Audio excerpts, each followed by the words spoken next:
it's supposed to feel.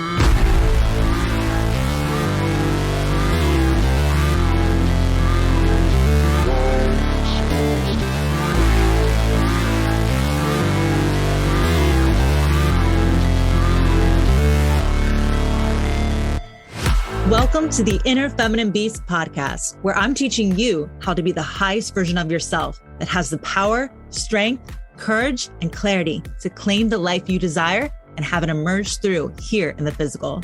This podcast will empower you to use the laws of the universe and align with your intuition, create big wins in business by teaching you winning sales strategies and wealth practices, my secrets to healthier relationships, better health, and living like the fierce woman you are. I'm your host, Cynthia Stant, a dedicated student to metaphysics, a self-made millionaire, and a CEO. Let's get it going and unleash your inner feminine beast.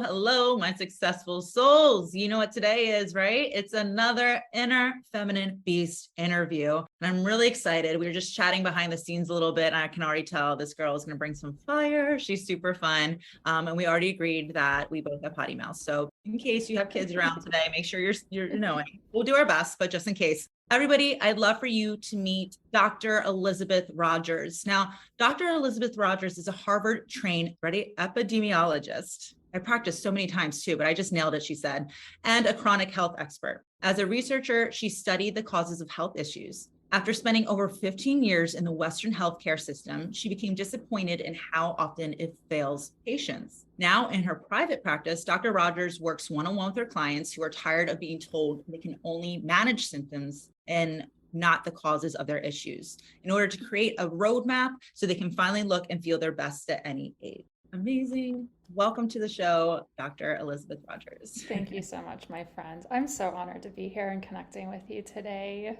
Awesome. Yeah, me too. And like I said, I can tell we have a lot in common. So I know. Me too. Well, I do this little thing when I find out you're going to be on my show. I make sure I go and I stalk you. I go through all your bios. I check out your websites. I'm not just here to be like, so what do you want to talk about? We're going to dig in deep to the things that I know listeners want to hear. So I went onto your social media and you state in your bio that you help your clients to transform their health, mind, body, and spirit. Oh yeah. So as a holistic doctor, how do you see mind, body, and spirit as all being human? Oh my gosh, I am so excited that you asked me. This is the very first question. This is going to be amazing.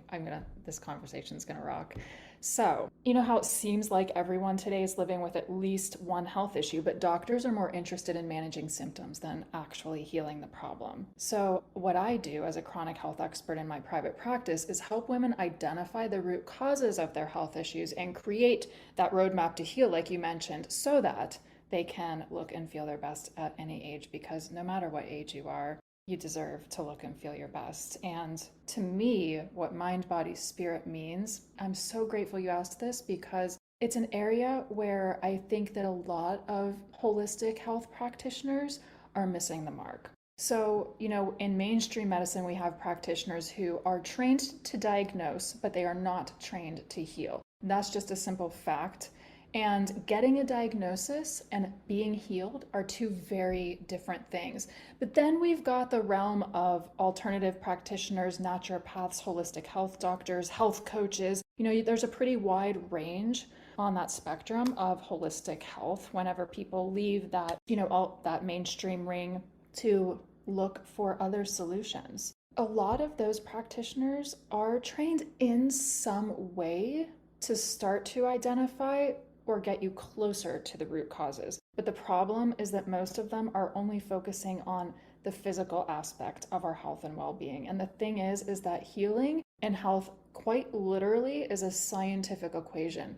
There is a physical side to our health and well-being, but there is also a non-physical side. You can call it an energetic side as well. And whether using the terminology energy sounds woo to some people, and I think that it does, it's not. Because the truth is that you and I are both energy. We are literally made up of energy. All the molecules in your body, every cell of your being, what holds you together is energy. So you cannot have a physical symptom manifest unless that problem actually existed energetically first. And so I could tell you to eat all the right foods, take all the good herbs and supplements, and drink all the green juice. But the thing is, all the green juice in the world ain't gonna heal what's going on the inside. So there are a lot of energetic root causes, just as much as there are things like toxins and pathogens that are helping to contribute to any issue, whether it's mental, emotional, physical, or otherwise, that somebody is stuck and struggling with. So what I do differently is take that approach of helping people heal from the inside out. Because again, like telling you all the things to do on the physical side of your health and well-being, that's really important.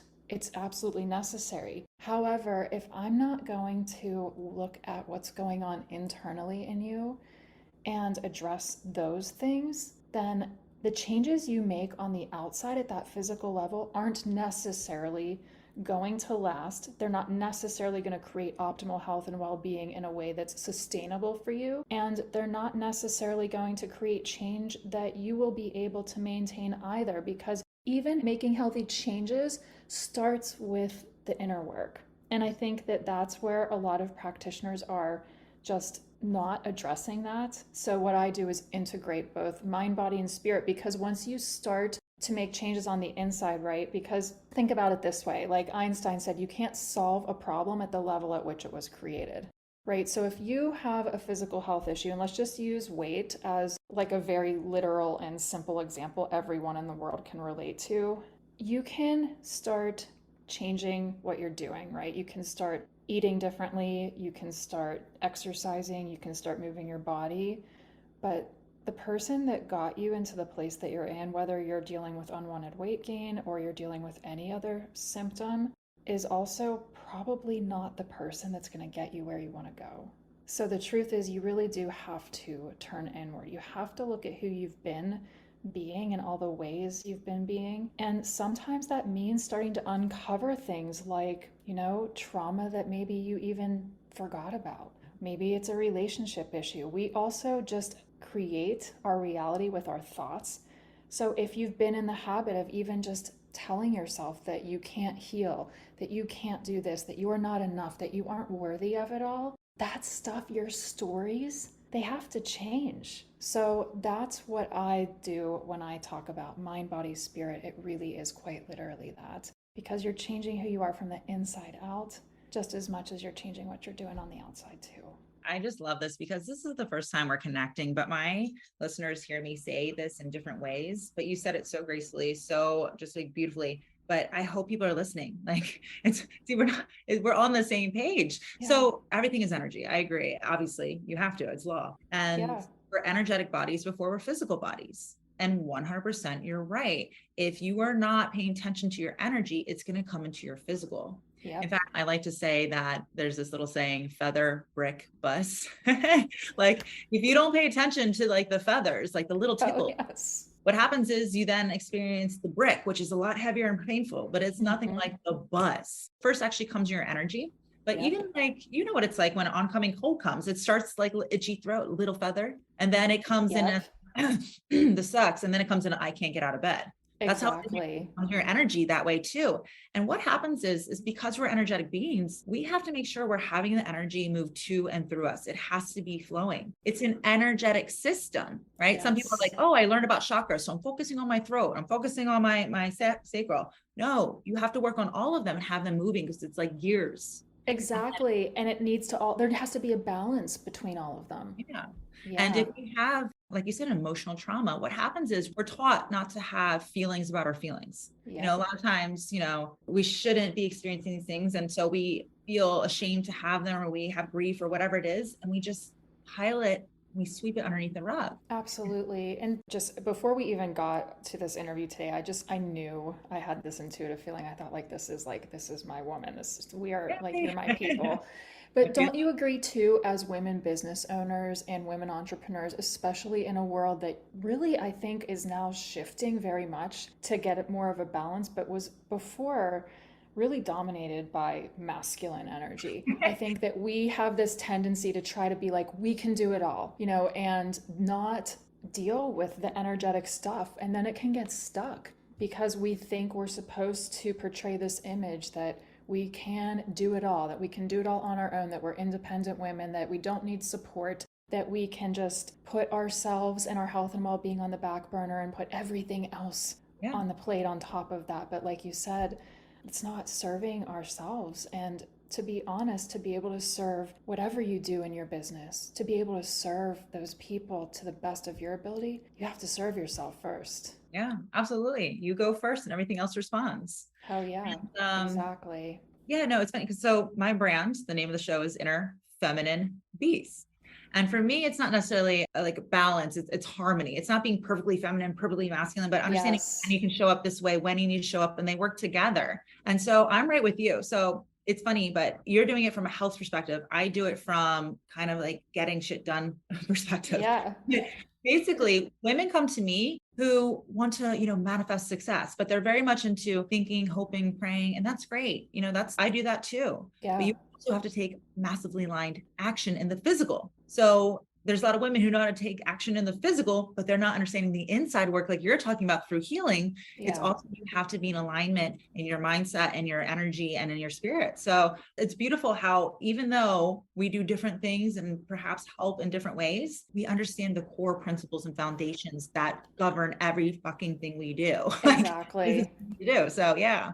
All right. So when your clients do come to you, what are some of the main reasons and what does your treatment experience look like with them? Oh my gosh. So lots of reasons, but typically they're stuck somewhere with their health and well-being. So, back to what I said whenever we first started talking, like, how it seems like everyone these days is living with at least one health issue. And that's because we are. And, as a very traditional epidemiologist, what I know is that it is a fact that even before the pandemic started 2 years ago, the rate of chronic illness, not just in the United States, but worldwide, was growing. And I'm talking skyrocketing. And if we thought that it was skyrocketing then, we haven't seen anything yet, because it's only going to continue to get worse. So why is that? When we have a healthcare system with all this great technology that's very advanced, why aren't we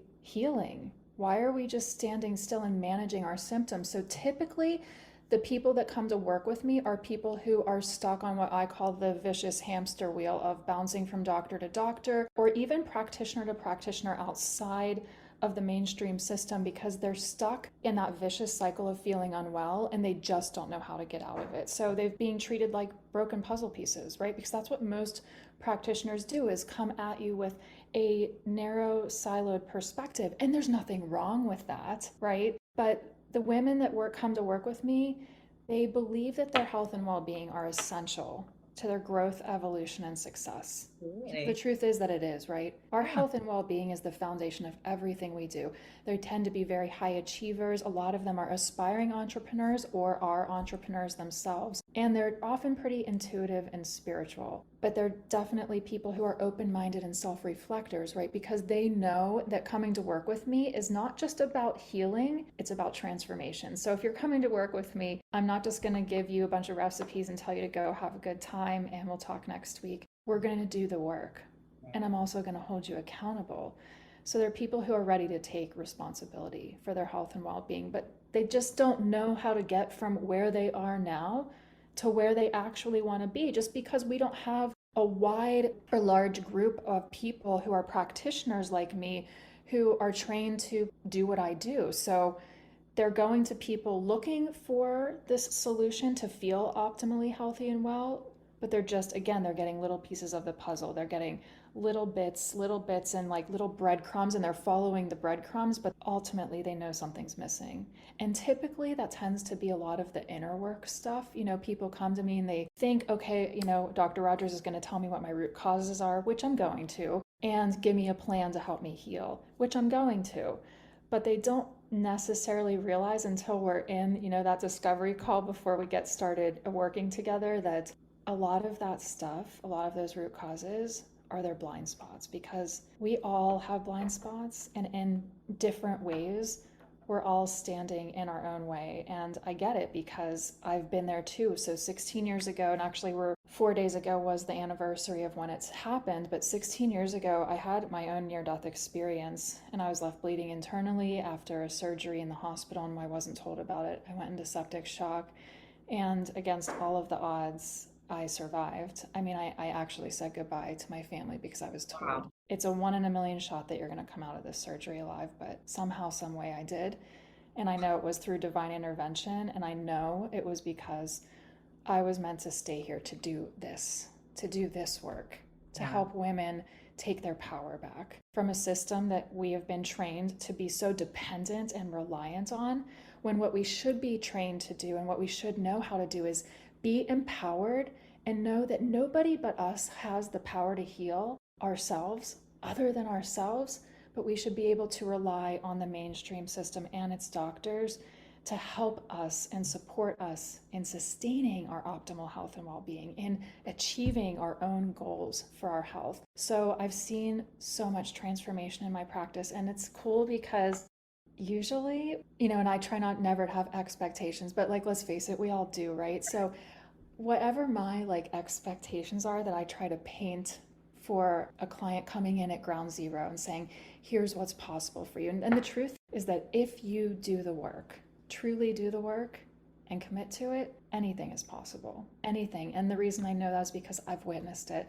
I've watched people go from being depressed and on antidepressant medication for decades to breaking free from that in such a short period of time that it actually blew my own mind, to releasing unwanted trauma, getting off of prescription medications, going from strokes to miracle, and just getting rid of diagnoses that we are labeled with, things like fibromyalgia, even little things like acne and migraines, Acne is not little. digestive systems, all Yeah. kinds of, it could be anything. So people have come to me from anywhere of being, burdened by a bunch of physical symptoms to actually not really having many physical symptoms at all, but just recognizing that they are living in survival mode and they never really feel their best. Yeah. I'm sitting here and I'm looking, I feel like I hear do, do, do, do, do, do, but like the best way. I'm just like, what is happening? My listeners are probably like, is this Cynthia's other half or something? You're like, I'm here to help them, to show them where they're at, where they want to be. And it's not just Prince Charming's rainbows and butterflies. No, it's not.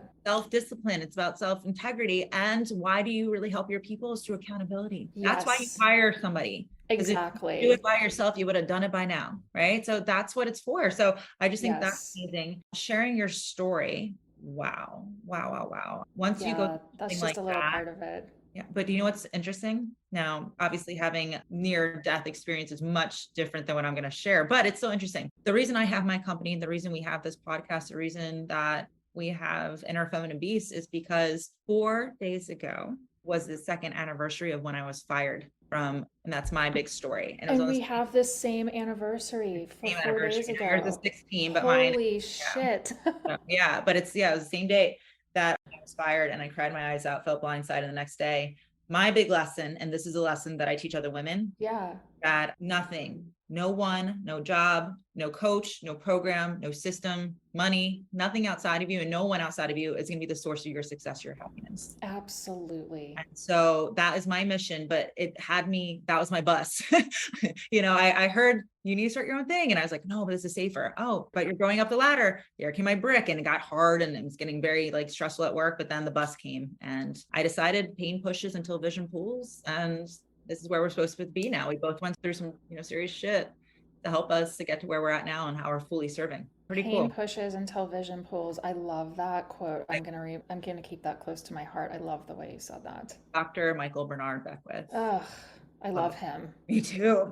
Oh okay. So it was again snooping around your stuff. Yeah. And I saw that you had several blogs on your website. Yeah. One of them was about Reiki. And one of my very first mindset coaches was also a 9th degree Reiki master. She's the one that introduced me to my boss. We had the same mindset person. So she's like, cool. energy and her energy. And I'm very grateful for the experiences that I had. I mean, it ended kind of shitty, but I still learned so many things, and I'm honored and grateful to have her as part of my life. So you talked about Reiki on the website and how it helps, but you also know in several of the places where you are, on social media, that you really practice holistic healings, but you back it up by science. So I love Reiki. I have it several times. I feel it's absolutely important to our energetic health, but I'm also curious for people who don't know what Reiki is, can you explain that? But also explain for the people who think that it's super woo-woo, Yes. it's backed up scientifically. Oh my gosh, I'm so happy that you asked because I didn't expect you to ask me something like this, but it's been on my mind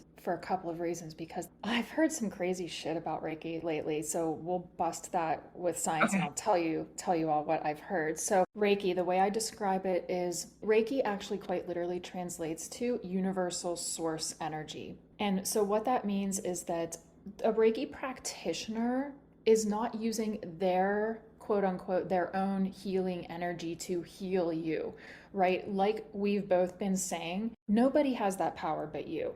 It's our job as a practitioner to be a channel or a facilitator of that energy. So what I do is simply get out of my own fucking way and I serve as the clear channel for source energy to flow through. And because I'm Reiki attuned, what that means is that the energy can then flow through me and it can be done. I'm an advanced practitioner as well. So what that means is that I can both perform Reiki hands-on, meaning in person with you, or I can do it remotely. In fact, I can also practice what's called distant Reiki, meaning let's say you had a doctor's visit next week and it was the dentist and you hate going to the dentist. It freaks you out. You don't like it.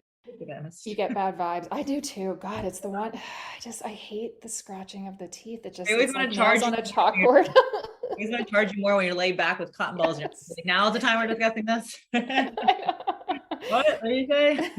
So, using this as an example, because I feel like, yeah, just like you and I, so many people relate to this, I'm sure. But what I can do is actually send energy to be there on the day of your visit in the room for you, waiting on your arrival, to be there to just facilitate a calm, smooth, positive, experience to the best of the ability, right? Because just because the energy's there doesn't mean you're going to walk in and all of a sudden feel like zen and like you're in a spa instead of at the dentist office. But it is absolutely going to help the visit go in a positive and smooth way for you. So that's the way I like to describe it, is it's just allowing energy to flow through the channel, which is the practitioner, to you. And it can be used to target very specific areas of healing. So if there's a specific symptom or diagnosis you have that you want to receive healing for, you can. But what I often tell people is that if I'm doing just a private Reiki session, I'll often tell people, if you don't know what you want to receive healing for, that's okay, because honestly, just like we're talking about, everything's energy and energy flows where it needs to go. So I've often seen people have emotional releases that they weren't expecting. They'll start crying in the middle of a session, or they'll have a kind of a cool visualization or experience. And that's really amazing. In Reiki, there is actual research, legitimate scientific research, and I'm very well trained and in being able to interpret what is a bullshit study versus what is an actually good scientific study. So just know that if any of you out there are looking for a practitioner, whether it's someone in the mainstream, a health coach, or anywhere in between, just because someone gives you a research study and says, well, here's the research that shows that this is why what I'm telling you is true, be skeptical, because not every research study is well designed, meaning that the statistics or results that it shows, if it's not a well designed and ethical study, then the results, they could show that they're amazing, but they're bullshit, quite frankly, and they don't mean a damn thing. So I would be a skeptic. That is one of the best tools you could have, is being your own healthcare advocate. And question your practitioners, question your health coaches, ask them, how do you know this is a good research study? Explain it to me, because someone that you can trust with your health and well-being should be able to do that for you. And I always do that for my clients because I want people to understand, especially in the world we're in, we're being shown statistics on the news, in the mainstream, all over the place, all the time. And let's face it, I could Google a study for why coffee is healthy for me, and I could Google a study for why coffee is bad for me and present them both to you. So there's this confirmation bias that goes along with it. But that being said, there are some actual really good research studies about Reiki that show they can help with things as severe as PTSD, depression, anxiety, mental, physical health. They've been used to help people heal, not cure cancer, but helped with prognosis and made treatments go better than they may have otherwise. And one of the things I want to share while we're talking about this topic is that I have heard this, and so I just want to call bullshit on it while you and I are talking. And what I want to say about Reiki is it's not religious. It's Yes. not dogmatic, okay? There is nothing about it except energy. And like we've already talked about in this episode, energy is science. This is Yeah. physics, okay? I am not channeling some demon spirits. I am not channeling I'm not channeling anything or any entity or anyone outside of myself. I'm channeling energy. That's it. Energy, plain and simple. But I have actually heard from some people that there are a lot of people who believe that Reiki practitioners are channeling demons and evil spirits and bad energy and crazy, crazy stuff like that. And I just want to say that out loud because that is just crazy.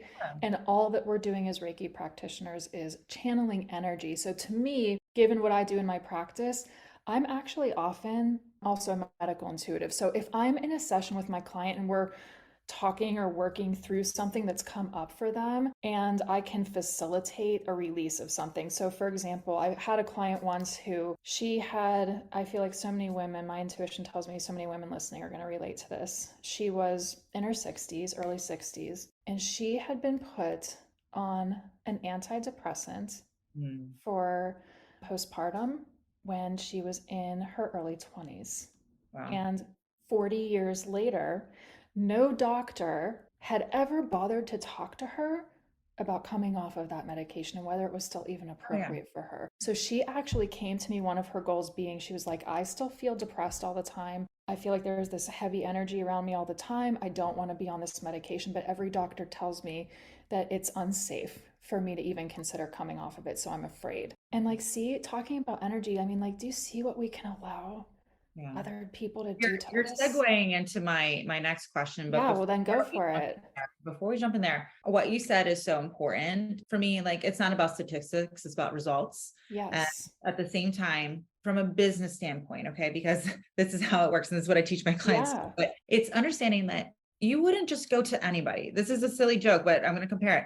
You can see me on camera. If you see the podcast cover, I got bleach blonde hair. Okay. I don't just let anybody do my hair. Okay. It's not the girl that just came right out of college, or out of the beauty salon. Like my girl, I read her reviews. I got people who recommended it because my hair could fall out. It could get ruined. Like, it's a delicate process. And guess what? I pay a lot for her because she's expert at what she does. When it comes to working with people who are working with your energy, just because you go on a weekend retreat does not mean you are a Reiki practitioner. Hell yes. Somebody printed a piece of paper. You can put that shit up on your wall and that's all that doesn't mean anything. Pricing is your positioning. If they cost a lot, it's probably because that they have the credentials. Okay. They've done the work, but do your research. Feel free to ask questions, make sure they have results and testimonials, make sure your intuition feels right about it. Otherwise, think about this. Remember, you're an energetic body before a physical body. If you just have anybody doing it, that's like doing bathroom surgery. That's like literally somebody just taking you, I can do surgery, meet me down the hall in the bathroom. Exactly. So think about that, because so many people are like, I do Reiki. And like, how are you certified? Like, I took this online course. Like, oh no. Yes, that's a hell Really no right want to there. talk about that. Yeah. So it's not just like how people are convincing you, right? People are not there to convince you. They're there to convey their message. And if you feel called, that is what you're supposed to be, who you're supposed to be working with. But just please know that in the new age world, in the online industries, there's a lot of this commercialization of like, pay a course, now you're certified. Now and it's there's great. a lot of scam out there as a result. Like I even tell students, if I have somebody that wants to come work with me who feels a calling to get training themselves, I always tell them, like, keep in mind when it comes to this type of energy work. And I'm so glad, my friend, that you just said everything you said, because it is so dead on and it is so incredibly important. Every single word that you said. Trust yourself first and foremost. If something or someone doesn't feel right or sound right, honor that and listen to that. And it's okay to ask people if you want to know, where did you get your training? Tell me about that. Can you share some of your experience with me? Because the thing is, when it comes to intuitive work, energy work, any of that type of stuff, the truth is that 85% or possibly even more of people that say they do that work are frauds. Yeah. And they're fake. And they printed, just like you said, they printed some shit online and they think that they're a Reiki master and now they're going to go try to scam you. And it's crazy. And I'm just so grateful you just said everything you said. It's so needed. I want to share something else with you because this is a personal story and I think it goes into my next question. I know we need to be conscious of the time too. But when I had my first son, I had an emergency C-section. It just was really scary. Like alarm went off, his heart was stopping, 10 people jumped in, carried in. I was like throwing up the entire time. My husband didn't even make it in on time because like he was asleep and had to put all the stuff on. Like it was nuts. And as soon as I was done, when I was healing, they prescribed me Percocet and oxycodone. And I remember taking this and just felt like it was the worst poison in the world. I hallucinated. I felt so terrified. I had nightmares and nightmares where I thought I was asleep for hours and I literally just closed my eyes for 2 seconds. Like it was just the worst thing that ever happened to me. So when I had my second son, it was a planned C-section. And I said, please, please, please, no matter what, no matter what, no matter what, do not give me this prescription. I don't want it. I will woman up and I will take, ibuprofen. I am down for that. And regardless, the doctor came in and still gave me a prescription for Percocet. There was over 40 pills in there. I said I didn't even want it. So here's what happened. I said, I don't want it. I don't want it. And I was just like, even on my living will that I have now, because I'm full blown adulting and have a trust, it says, do not ever give that to me. Okay. But here's the thing. I volunteered for many years at Jacksonville Hospital here in the NICU. And one of the coolest things I ever done, I was a professional baby cuddler, a volunteer baby cuddler. Oh my. Are for the brand new babies who come to this world addicted to drugs because of the abuse that their mothers had, drug abuse while they were pregnant. And so they're going through withdrawal and they are shaking and they are sweating and they are just, going through hell. And so I talked to some of the nurses and I said, how is this happening? Why is this happening? And they told me the stories. They said, these are the cheerleaders who broke their arms in stunts. They fell down out of their pyramids, the little, climb up on you, throw her, all the things. They fall down, they break their arm, and the doctors prescribe them Percocets. They become addicted. They can't get any more. They turn to heroin. Now their baby is addicted to heroin. And I just was like blown away. And so as we're talking about Reiki is really considered more of an Eastern medicine. So what is the difference between the two of like Western and Eastern? And how do you feel about Western medicine and why it may not be fully supporting your clients? Oh, this is so important. So, Eastern and Western, and this is really interesting to me because the truth is the Eastern modalities, is the way I want to call it, because in Eastern medicine, I would fit into that spectrum, things like Chinese herbs, Chinese medicine. But even those modalities and medicines have been around for thousands and thousands and thousands of years. I mean, we're talking going back into ancient times, going back to, Egyptian times. So I'm a huge nerd about the history of medicine and healthcare, and I studied it in college before I got my doctorate. And going all the way back to like ancient Egyptian times, these things have been around since then, have been being used. So the way I think about that too is that while the mainstream research and science base may not be dominated by studies that are using those sorts of things, keep in mind there's a reason for that, right? Because there's not a big profit and big pharma associated with those things. However, it doesn't mean they don't work. They've been around for thousands upon thousands upon thousands of years for a reason. Western medicine is more like the baby medicine. It's newer. Prescription drugs have not been around as long. So I really consider Western medicine not just things like pharmaceuticals, but also our mainstream treatments like surgery. There's so many things in Western medicine. And what I think is that I don't think there's anything wrong with either side of the spectrum. I really think it's time and way long overdue that as practitioners, whether you practice inside of the mainstream system or outside of it, I really think that it shouldn't be an either or, it should be a both and. But It's She when you just said take it. That is the IFP mentality, by the way. It's not this or that. It's this and that. Both. See? Yeah. And I really think that, for example, the Western medicine system saved my life.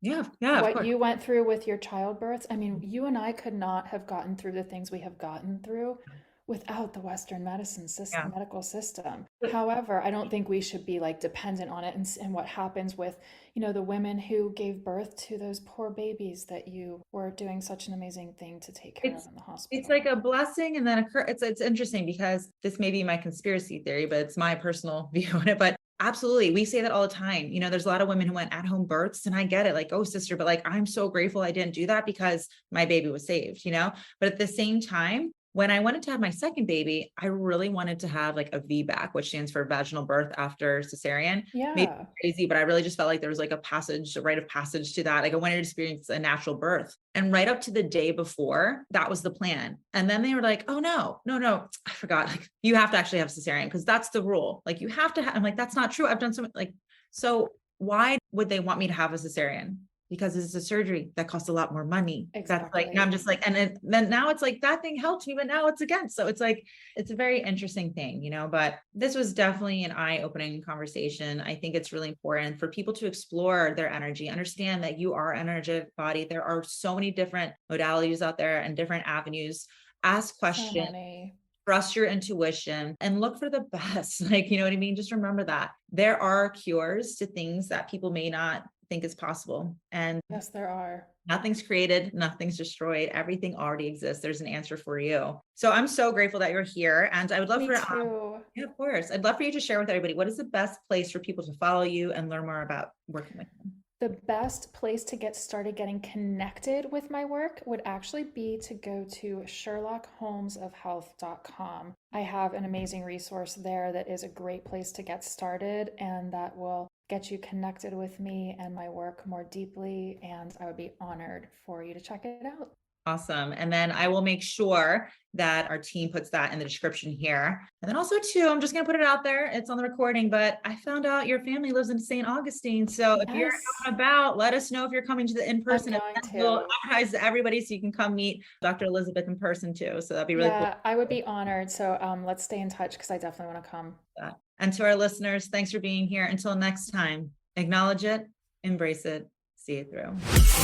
Thank you for listening to the Inner Feminine Beast podcast. If you enjoyed this episode, make sure to subscribe and leave a review. I check my reviews every week, and each one truly does mean so much, so thank you. And also, if you want to keep the conversation going, be sure to visit my website, innerfemininebeast.com, to join our communities, and so you can also connect with women who are on the same journey. I can't wait to see you on the inside.